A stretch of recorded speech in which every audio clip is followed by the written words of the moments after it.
This is a planner who really did kind of see every angle and know how it would play out. As they were filming it, they had no ending. They had begun filming it, and they had no ending. How often do you get to see a vat of acid in a movie as well?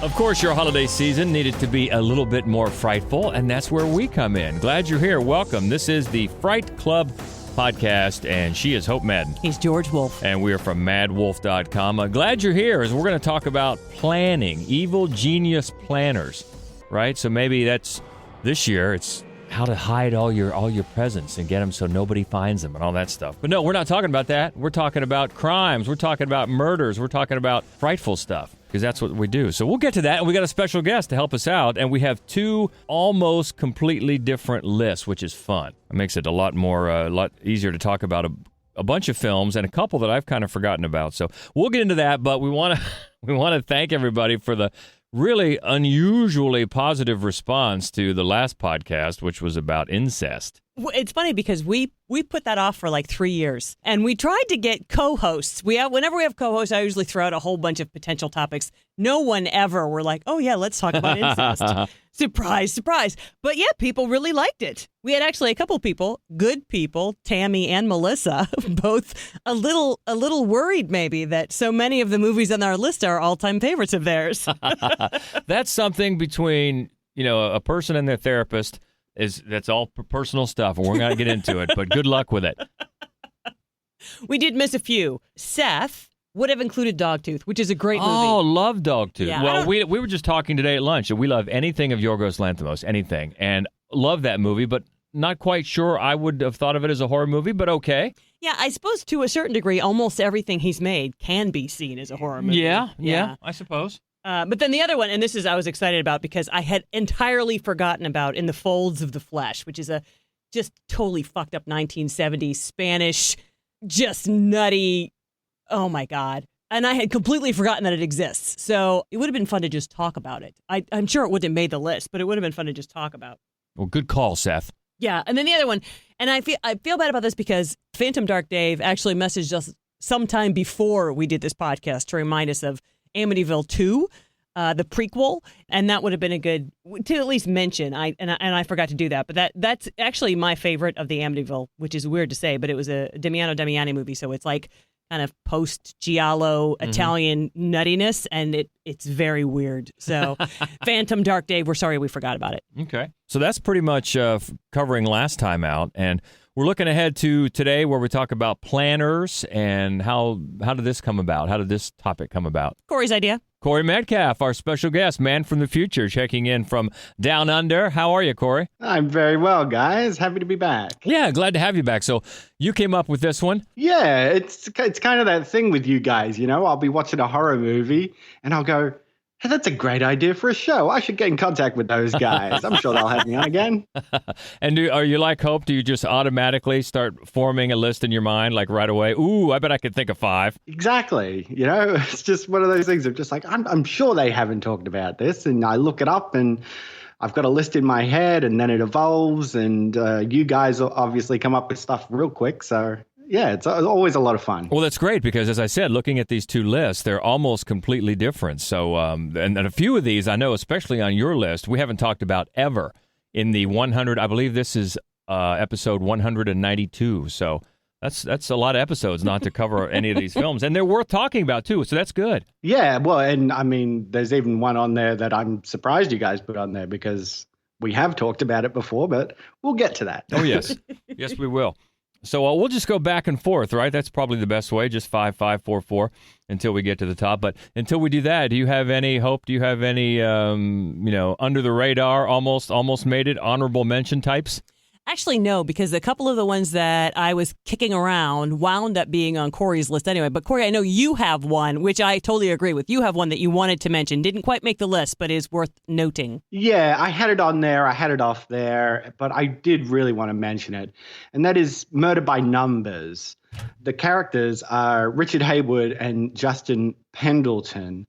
The film itself stars Sandra Bullock as a police officer, forensics, that sort of thing. And the film kind of follows this plan of these two killers who want to commit a crime, contaminate with false forensics and that sort of thing. It's a very interesting film, more of a thriller than it is a horror film, but it's a film that I really love, mostly because of the performances of Michael Pitt and Ryan Gosling. Yeah, those two great early looks at two great actors just when they were really being known, and they were really young at the time. And I agree with you. They're definitely worth checking out just for them, really. Yeah, well, it's really, I think it's the third time that case was made into movies. Rope is based on that case. Mm-hmm.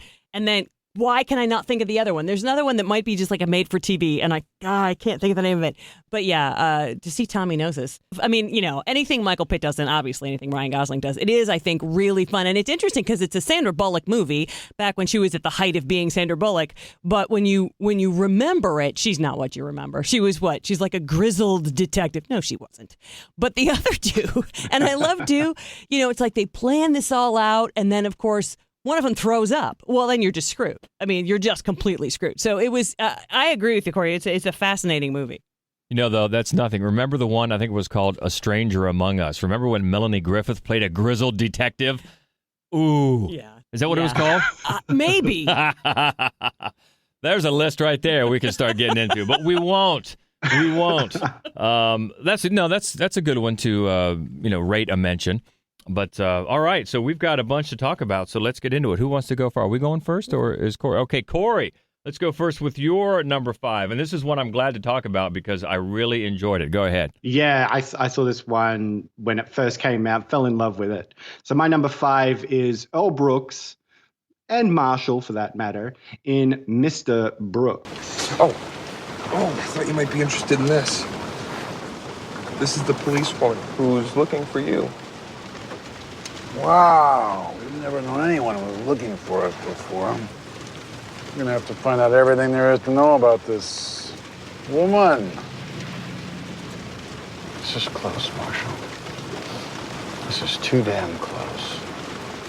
That's from 2007, and that is a hoot. I haven't seen it in a while, but the main thing I remember taking away from that movie is just it seemed like Kevin Costner and William Hurt were having a ball. Like, they really didn't care if Dane Cook was there or not. They were just, they were going off each other, and they were loving it. Yeah, the two of them playing off each other, especially William Hurt, who, is basically an imaginary friend, if you will. That kind of malevolence, this kind of conscience kind of character to Kevin Costner's serial killer character. Yeah, those two are just amazing. I do think, I enjoy the movie. I really do. And that's the reason. It's the interplay between those two. But when you take a step back from it for a second, you just got to, how many serial killers does this one town have? Because it's not just Dane Cook who's hoping to become a serial killer.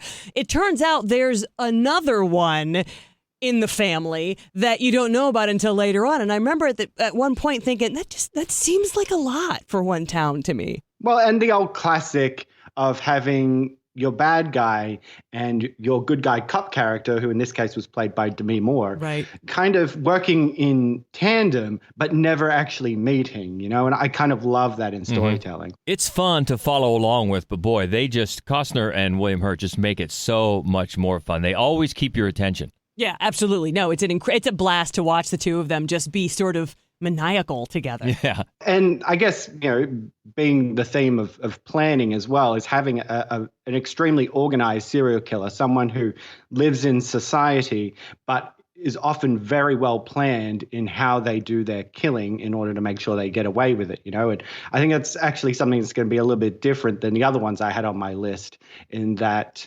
it's a killer who you think might be falling apart throughout the film, and the plan actually sort of steers that.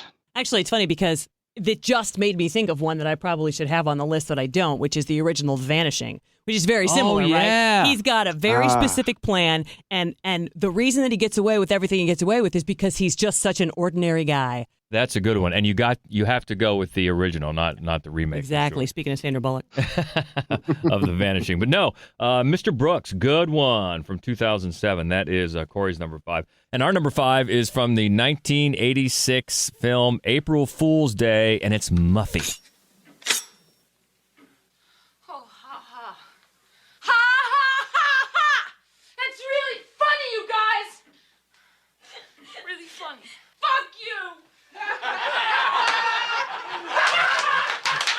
Or Buffy, I guess. It just depends how you want to go with it. And Why do I want to talk like this? I want to say it's Muffy or it's Buffy. And I wonder if this one sprung to mind, Cory, just because I knew you were going to be on our hosting with us, because I think you're the only person I've ever really talked about this movie with before. And again, it's absolutely just ridiculous, but it's so perfectly 1980s. First of all, that not only does 80s staple Deborah Foreman, who's in like every third movie that came out, Right, Valley Girl, of course. right, horror or not, but then also Amy Steele from the second. Friday the 13th movie. Right. But No, I think I might be the president of the Amy Steele fan club. But it is, as we talked about the last time we talked about this movie, I mean, the whole thing is sort of backward constructed. So the movie itself kind of deconstructs slashers, but the whole plot is that she has planned this whole thing out because they're testing out this idea of a killer, you pay to go on this weekend where people get murdered. And it's really very clever in that, actually, I think in both ways. In the one, that it sends up the slasher genre, and in the other, the way that send up is so cleverly constructed with the plot. Well, yes, and of course, spoiler alert for this, 34-year-old film now, but we did talk about this last time I was on in our Nobody Dies horror list. A bit of a cheat that I put it on there because, yes, the ending is that it was all just a big murder mystery slasher-themed horror weekend. And I think that's the important thing of it, is that people could look at this and just go, oh, yes, it's just some other slasher themed around a day of the year. And it's really not that, because like you said, it deconstructs the horror movie tropes and then plays them out and then, yes, reveals the overall plan. So, yeah, it is actually a really interesting look at the horror genre. But what's interesting about that you bring up is just the fact that it was light on violence. That enabled it to get a bunch of showings on late night TV, and that helped it get a cult following. So in a way, the fact that it was, like you said, like Nobody Dies, it got it more airings on TV and more people saw it. Yeah, which is kind of funny because unless you watch it all the way to the end, you don't realize that the violence isn't real. You don't realize that those severed heads aren't real. So it is kind of a funny thing. But they're not. They're, those people are all alive and well at the end, so it may as well be a Love Boat episode. Why not show it? Oh, might as well be a Love Boat episode. I didn't see Gopher anywhere. All right, that is our number 5, Muffy from April Fool's Day, 1986. So let's go to Cory's number 4. Ooh, I like this. This is a classic. Yes, my number 4 is Tony Wendis from Dial M for Murder. What would you tell them? Everything. Everything? All about Mr. Adams and Mr. Wilson? I should simply tell them that you're trying to blackmail me Into? Murdering your wife. I almost wish you would. When she heard that, we'd have the biggest laugh of our lives. Now, if I may shamelessly plug for a moment, I do have my Hitchcock movie podcast called Presenting Hitchcock. And we do have an upcoming episode on Dial M for Murder, and that's kind of what brought this to mind for me. It does, in a sense, make me think of Murder by Numbers. I think Murder by Numbers probably took a lot from this, but this idea of having such a plan and having that presented to us throughout a large portion of the film, and then getting into that plan playing out so you can see where things start to fall apart. You kind of see, oh, they've forgotten this, or they've done this a different way that, they probably shouldn't have done it that way because now that's going to sort of snowball down the hill. So, yeah, it's such an interesting film in Hitchcock's canon, in that Hitchcock loves to give you a very well thought out story, but in this case, he really gives you that well thought out story, and then plays on the film kind of discovery of it all. Yeah, and it's always fun to go back and see a real live noir in its own environment. We see a lot of neo-noir. We see a lot of films that are noir homages. But to go back to the real thing, when it was new, and seeing a good solid noir like this is always fun. Also, Ray Milland. I guarantee we've never talked about Ray Milland on this podcast before. That's a crime in itself. One of the things I love about this movie, it is incredibly showy in how well written it is. Like, he's daring you to sort of pick apart the writing. And I love how much, even though you're rooting against Raymaland, you really are, as his plan crumbles, because he's been so thoughtful about it, as his plan crumbles and he quickly tries to sort of, fix it and sew it back up. It's like you, the audience, who want him to get caught. We don't hate Grace Kelly. She's much too attractive to hate. But still, we're anxious for Raymaland because this is all just crumbling in front of him. Well, and having a killer who is set up as being a killer, or at least a mastermind in this case, thinking that they are coming at things from every single angle. They have thought about everything. There is nothing that can go wrong because I am so smart and the police will never catch me. But that's just never the case. It's something also that Hitchcock explored in Strangers on a Train. Yep. And also in Rope, too. Oh, yeah. Absolutely. So, it is very Hitchcock in that respect. But I think Dial M for Murder, just in terms of the planning stages and everything, is the one that sticks out to me the most. Yeah, that's great. A classic. Dial M for Murder from 1954. So that's Cory's number 4. Let's go to our number 4. I would not call this a classic. This is from 1981, and the planner is Anne from Happy Birthday to Me. Because of the bizarre nature of this birthday party, pray you are not invited.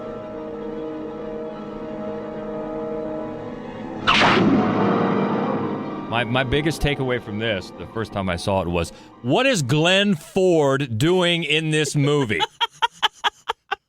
Well, J. Lee Thompson directed it, who did Cape Fear and Guns of Navarone. So I have the feeling that people didn't know going into it that this was going to be such a shitty movie. And it is, but it's one of those shitty 80s movies that I can watch 100 times and undoubtedly have. And then Glenn Ford shows up to the set the first day and goes, is that the girl from Little House on the Prairie? Yes, and we're going to drive her mad. Mad, I tell you.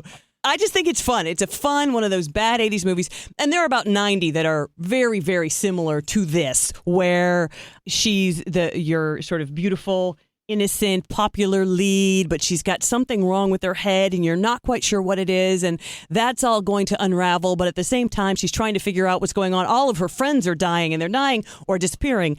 And she's blacking out. And the whole thing at the end involves a big latex face, which is so unlikely to really happen. But I think even the first time I saw this when I was a kid and I was watching it on TV, probably on USA Up All Night, the fact that the dad really does die believing it is his own daughter who is murdering him and who has killed all of these people just killed me. And it's so funny because it's a bad film in really most respects. But that moment, maybe because he is talented, that moment kind of leaves you a little shaken, I think. Well, and they nail it with the box cover art. I'm a big old VHS box cover art fan. And of course, this one had just a gaping face being attacked with a beef skewer. No, yeah, it's such a great image. It really is. I love that kind of stuff. And I think one of the reasons that this was so bad is because, according to a lot of the research I dug up about this film, as they were filming it, they had no ending. They had begun filming it, and they had no ending. And so there were reports about that they filmed different endings because of the twist. And no, they had no ending. They did it as they went along, and that's why really, when you get to the end, it's not like there's a lot of build up there. Like, if they would have known about this from the beginning, they might have constructed it better. But they didn't. No, that's really true, because in the end, it's almost like they said to themselves, what holes can we fill in here? Right. I know, that birthday party. Right. But it can't just be that the girl was embarrassed that the drunk mom was at the birthday party. Let's have them be really sister. Yeah, but I wonder, here's what I wonder. If they've got Little House on the Prairie in their movie and they've set her up to be a maniacal killer, I wonder if somebody was like, I don't think the world's ready for that. I don't think the world is ready for the blind girl from Little House on the Prairie to have murdered all of these teens. I think we need to come up with a different ending. Did she go blind? Wasn't she the one? Wasn't she the one that went blind on Little House on the Prairie? I don't remember. I know she was in it. No, I think she was. The older sister. She went blind? I think so. I think she was. I never watched Little House on the Prairie. I don't really know. But I didn't follow it to the blind storyline. We're getting off the track here. Melissa Sue Anderson is her name. Yes. So, yeah, it's a bad movie. And the one who played Anne, the planner, she went on to be, she may still be on Young and the Restless. She was on Young and the Restless forever. She's been on a lot of different soap operas, and that's what when you see her in this movie, you're like, oh yeah, you're going to go on to be on soap operas for the next 35 years. So, Anne, happy birthday to me. That's our number 4 in maniacal planners. So we go up to number 3 on Cory's list. This is probably one that most everyone would think of right away, but only number 3. So, we've got good still to come. So what do you got for number 3, Cory? It has to be Jigsaw from Saw. There are ways to win this, hidden all around you. Just remember, X marks the spot for the treasure. Let the game begin. This is the ultimate in planning, right? Like, this guy always has a plan, and throughout the series, it got more and more ridiculous. But here in this first one, I mean, this is a planner who really did kind of see every angle and know how it would play out. So, and of course, it's a bunch of Australian guys who made it. So, Homer. I have to give a shout out to James Wan and Lee Wanell, of course. There are a couple of Aussie guys who made it in the industry. And, I mean, the script alone for this is amazing, let alone what they managed to do with the budget they had. Yeah, and of course, Tobin Bell plays Jigsaw.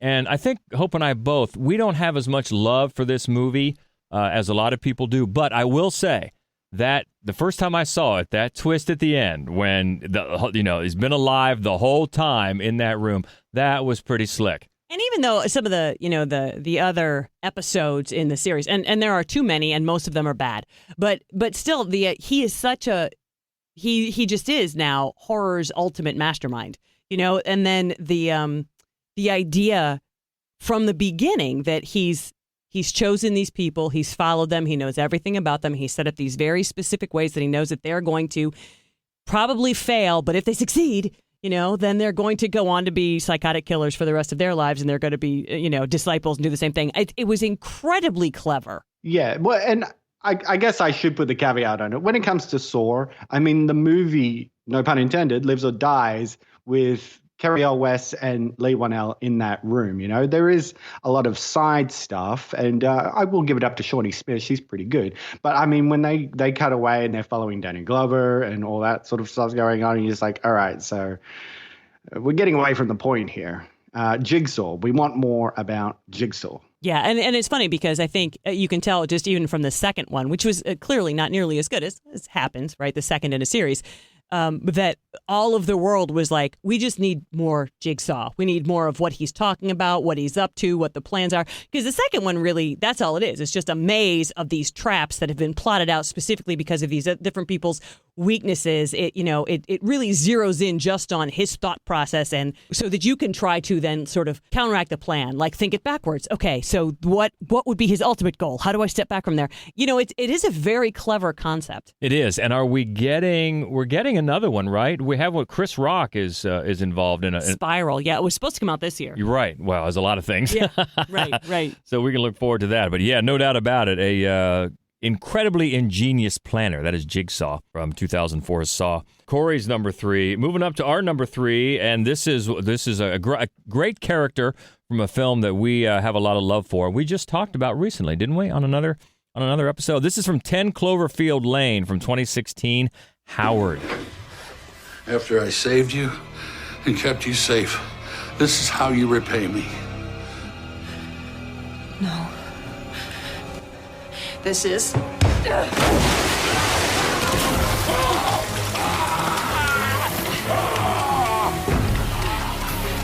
One of the things I love about this movie is that you don't get to Howard's plan and until midway through the film. It just seems like, as far as you can tell, this good dude who's trying to do good.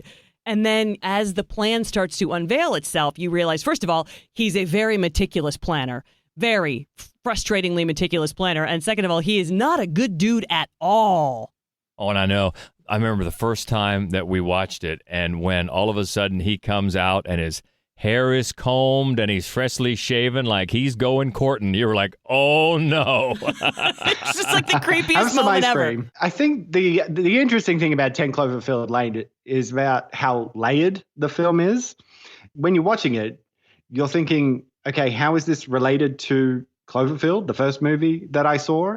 And then it starts just peppering in all the different layers of Howard having worked in the military, something with satellites. Why are we in this bunker? What's going on outside? We don't know, and it just keeps going, keeps revealing. And like you said, Howard overall does have a plan, and it does unfold as the movie goes along. And you're rooting for Mary Elizabeth Winstead the whole time. It's like, what is she going to do to get out of this situation? Yeah, and it's essentially a 3-act play. Winstead is great. John Goodman is fantastic, and John Gallagher is great as well. And they interact so well together. But what's also great about the way it's constructed is, first it's like, oh, okay, we get it. The terror is not out there; it's in here. But then, no, it's out there too, and that's great. The way they kind of bait and switch you, but then no, you're not really the bait and switch. So you're constantly trying to second guess. And they're still ahead of you. Also, you're right. I mean, Mary Elizabeth Winstead is so good in everything she does. I mean, she's one of those people that I'm compelled to watch no matter what she's in. And she was really a great choice for, the hero of this movie, because after everything that goes on inside that building, you're like, I like her chances out there with the wild. I think she might be okay. Well, and I mean, how often do you get to see a vat of acid in a movie as well? Is that another podcast right there? Vats of acid. Vat of acid horror. I love it. And this, of course, was directed by Dan Trachtenberg, who we just found out here recently, the beans got spilled, that he is working on the next installment of Predator. So apparently he wanted to keep that secret, but too bad. It's out as things get out. So we'll see. That could be interesting. But yeah, that's a film, and I know a lot of people I've seen over the years go back and forth. Some people think it's a big letdown. I don't. I think it's tremendously engaging. I loved it. Oh yeah, throughout the whole thing. And yes, it is hard to figure out how it fits in the Cloverfield quote unquote universe. But hey, it's in the title, so fine. But that is Howard, a great planner from 10 Cloverfield Lane. That's our number 3. So we're moving and grooving. Let's go up to number 2 on Cory's list. And this is a movie, boy, I had pretty much, I'll be honest, I had pretty much forgotten about this until, Hope, you were talking about this list with me earlier today. But it's a good call. What's your number 2, Cory? Okay, so I'm going with Peter Foley in Copycat. I got disciples too. And they ain't just dying to do whatever I ask them to do as long as I just say the word, Doc. I'm death and life to you, Doc. Death and life. I mean, this film I remember seeing when I was younger, and it kind of just stuck with me, this idea of a well-planned killer who is copycatting well-known serial killers, this whole phenomenon of the celebrity serial killer, and this guy who wants in on that. It's a fascinating film, and I just think this film has tremendous performances, not only from William McNamara, but Sigourney Weaver and Holly Hunter in the lead roles. Yeah, I think that was the draw for us initially back when we saw it the first time. I mean, Holly Hunter and Sigourney Weaver are two of just the greatest, and it was a fun idea to watch them in a movie together, and then the fact that they were doing, of all things together, a horror movie about serial killers. I thought, I think that this is just a written invitation to me. Well, and a look at post-traumatic stress disorder as well with Sigourney Weaver's character. She herself had been attacked by a killer in a cameo performance by Harry Connick Jr., who, I mean, wow, like he just goes off the rails in this movie. But yeah, we do get like a lot of introspective stuff when it comes to the post-traumatic stress of the victim. And then you've got the Holly Hunter character, which is, she's actually not that dissimilar to a Clarice Starling. Sure. And as the two of them work together to try and, yes, track down this guy who is playing with them, he's constantly setting up his crime scenes, and then later he starts sending them letters, and the way he comes and goes from certain areas, the police station, talks that Sigourney Weaver was giving, you see him around throughout the whole film, moving silently among everybody. It's very creepy and very effective. Yeah, I think one of the reasons that is so effective is because part of what she says, part of what Sigourney Weaver's character says, is that serial killers are like that. They blend in. They're just white guys. They just blend in. You don't even notice them. And so I think the fact that then in the end what they show you is, yep, That's exactly right. But I want to just ask, I mean, is he really the planner? I really had to think about it before I put it on the list. It is one that immediately came to mind, but I revisited it, and I think, yeah, he definitely has a plan. You know, he is leaking information as he wants the police and Sigourney Weaver to know, you know. So he's always in complete control, and he's moving towards a goal, which is to ultimately get his hands on Helen Hudson, Sigourney Weaver. So then, I'm not going to say, but he does have some help. That's all I'm saying. He does have a little help in his planning. But not that I'm not that worried, I suppose, about spoiling a 25-year-old movie, except that I don't think that many people have seen it, and it is definitely worth revisiting. Yeah, especially just for having Holly Hunter and Sigourney Weaver. Oh, together. yeah. That's great. But I had pretty much forgotten about it. I really had. But that's a good one. That is number 2 for Cory's list. Peter Foley, with some help from Copycat. And up to number 2 for us, this is one that we just talked about last time out, and we've talked about many times out, and why not? It is Master Planner Ji Tae-yu from Old Boy, 2003. 왜 이우진은 오대수를 딱 15년 만에 풀어줬을까?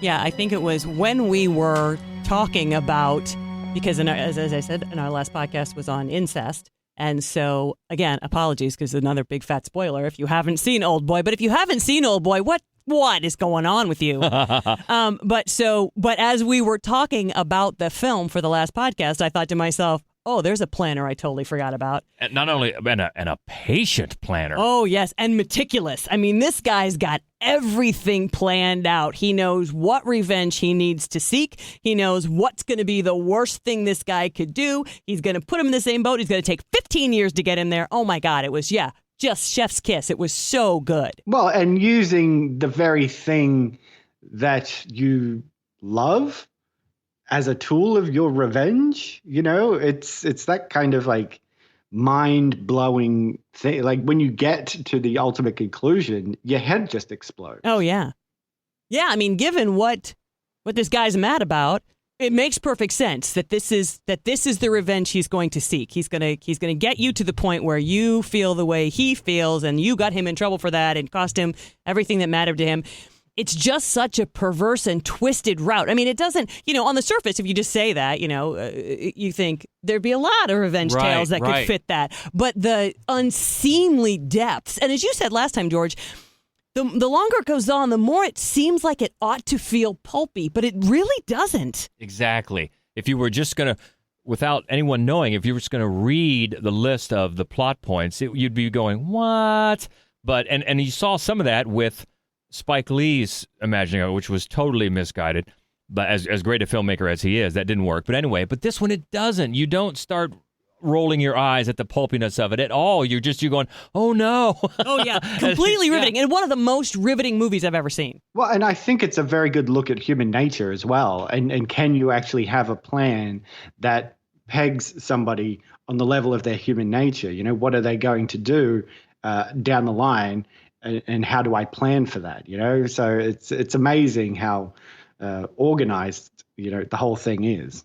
Yeah, and just the fact that he was just willing to wait all those years. I'm going to get mine.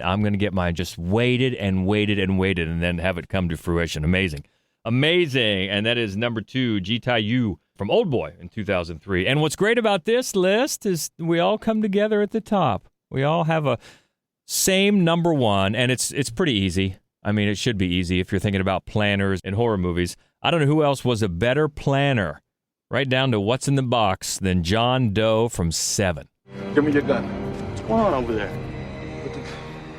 Put the gun down. I saw you with the box. What was in the box? Because I envy your normal life. Put the gun down, David. It seems that envy is my sin. Oh, what's in the box? Not until you give me the What's gun. in the fucking box? Give me the gun. He just told you. You lied! You're a fucking liar! Shut up! That's what he wants. He wants you to shoot him. No!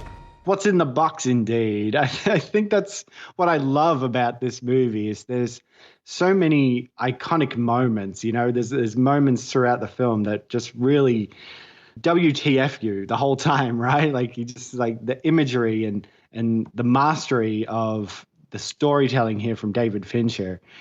I absolutely adore this film. It's so well planned And the performances from everybody down the line, it's just stellar.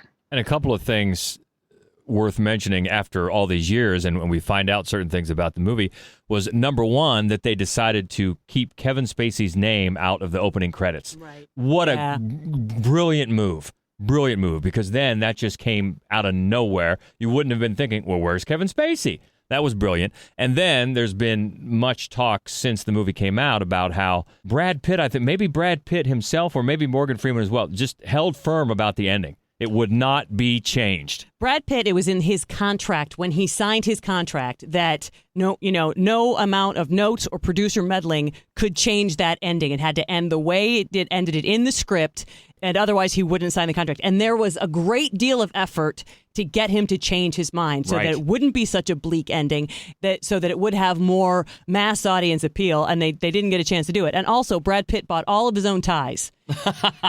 right, because he wanted the character to have bad fashion sense. But yeah, I think one of the adjustments they wanted to make, one of the many I think that was discussed, was having Morgan Freeman's character do the shooting. I'm so glad they stuck to their guns. Right, because that ruins everything, which is what they were trying to do. Like, we all didn't want this guy to have his final plan all worked out perfectly, and it did. It worked out perfectly. It worked out exactly as he knew it was going to. So why wreck that, producers? Morgan Freeman's character didn't do anything wrong. Well, and I think it's about layering the levels of shit in this movie as well, if you know what I mean. Like, the whole thing is set up to be kind of like crappy, you know, the town is crappy and the people in it are crappy, and Morgan Freeman's had this long career and he just knows how crappy people are, and he never got married and never had children. But you think, okay, something's going to come of this. He's going to train this new hotshot detective. Brad Pitt's going to come in, and no, it's going to get worse for everybody, and it's just going to keep that shit level's just going to keep going. Yeah, and it looks so dark. The film is so dark. There was a chemical process apparently called bleach bypass, where they took the silver in the film stock was not removed, and that deepened the dark, shadowy images in the film. This is a dark, colored dark movie. Yeah, which matches, of course, the content. And it's so interesting because each of the 7 deadly sins that they get to is like, you're hard pressed to choose the one that affects you the most. So I think for it's sloth. They're all pretty bad. Yeah. Sloth, I think, really gets to so many people on it. But for me, it's lust. And it's just the guy from, Alien 4, who's just sitting there with this contraption on him going, get it off me, get it off me, get it off me. This is a movie that just goes to some dark depths without showing much violence. It's very interesting in that way. And it's actually, you bring up the sloth scene, because filming that scene, the officers were not told that the victim was going to jump. Oh my God. So their reaction was real. That's awesome. That is awesome. God, I'm having a visceral reaction just thinking about it. Yes, that's a great scene. I think I'm with you. Like, that's just, you're like, oh my God, that is so horrifying that he's just had this guy tied up. No, he's alive still. Yeah, it's even worse. Oh yeah. It's a perfect testament to how well he planned that at the end, all of a sudden, Morgan Freeman's like, John Doe is in control. He is in control. He has, and just like he planned it, he has control. Yeah, and one of the things that I thought is that it definitely, I'm not saying I think it got most everybody. People didn't expect that this is how it's going to work out, but I'm so familiar with the 7 deadly sins that I was immediately hooked in this movie, and I was just like counting them off, and I'm waiting to see which one comes next. And it should have occurred to me that Brad Pitt's character was wrath, and it didn't. Now, it wouldn't have made much sense that early on for me to have known that John Doe was envy. That would not have made much sense. But I was very upset with myself that I didn't realize this was all going to be about Brad Pitt, because clearly that is who he is. So kudos. And plus, none of us knew how great Fincher was at this point in his career, right? He'd only really done, he did The Game, right? Which was, people loved. Uh-huh. And he did Alien 3, which is, a little bit of a mess, but in retrospect, they you realize butchered that movie. Yeah, right. But I don't think any of us knew what Fincher was until after we saw 7. And by the way, since we're talking about Fincher, we just got a chance to see, just last night, we saw his new one, Mank. Oh my God. And it's great. It is so great. It's going to be up for many Oscars, I think. All of them. Well, I want to see it. Yeah, it is really, really good. But yeah, this was constructed so well to throw people like you off. Because, you look back on it now, I should have seen that coming. Well, it's because he rolled it out so well. Yeah, and such a great job, and such a great job of planning by John Doe. He is in control. And that is 7 from 1995. Both Cory and our number 1 on the list of maniacal planners. That was fun. That was some good choices, Cory. That was. Yes, thank you. I had a lot of fun coming up with that list. And now we're on to acid vats in horror. That'll be fun. That'll be fun next. And you already mentioned you have is that your next podcast? House on Haunted Hill. She's already back here. She's writing it on a napkin. You mentioned your Hitchcock podcast. Is that your next one? That's right, yes. Dial In for Murder is our next episode. It's a monthly podcast, and we just randomly draw Hitchcock films, and we're aiming to get through every single one of them. So I think we're about up to 20-some-odd episodes now. Yeah, that's a big job. But how fun is that? 54 features. So, that's the most fun idea ever, because it's not like you're, even a bad Hitchcock is better than most anything else you're going to watch. Well, that's just it. That's the purpose of it, is that I'd call myself a Hitchcock fan, but I haven't seen half of his oeuvre. So, it's quite the purpose of it, and we've really uncovered some real gems. Awesome. I love this idea. Awesome. Great idea. All right. So where can we find you out there on the webs? Well, aside from presenting Hitchcock, I also have the Rewatch podcast as well. So we're always rewatching, old movies, movie series, TV series. We're talking about Dawson's Creek right now, believe it or not. It's a far cry from any horror movie I think we've talked today. But so reach out to us through the Rewatch podcast. Is the Rewatch podcast at gmail.com. And of course, listen and subscribe. It's the best way to interact with me online. Yeah. All right, perfect. Well, let us know what you thought about any of these planners. Did we miss any? Did we misnumber any? Always easy to find us on Twitter. It's at Fright Club Pod, and we love to keep the conversation going. Also, you can find us on Facebook and Instagram at Mad Wolf Columbus, and the main website where you can find all of our written movie reviews every week and our other all-genre podcast called The Screening Room. That's all at madwolf.com. So I know as far as the Fright Club goes, we're going into, pretty soon we'll have to count down the best of the year. That is the next episode, George. The next episode. Are we going to go StreamYard? If you want to. All right. I think we're going to go StreamYard for the next episode. But we're getting ahead of ourselves. We're talking maniacal planners. Cory Metcalfe from the Rewatch podcast and counting down the Hitchcocks. Fantastic job. Always good to talk to you. Yeah, it's so great to hear from you, Cory. Thank you so much for joining. Thank you for having me. Glad to do it. And until next time, she is Hope Madden. He's George Wolf. And this is the Fright Club Podcast. What do you say, Cory? Take us out. Stay frightful and organized, my friends.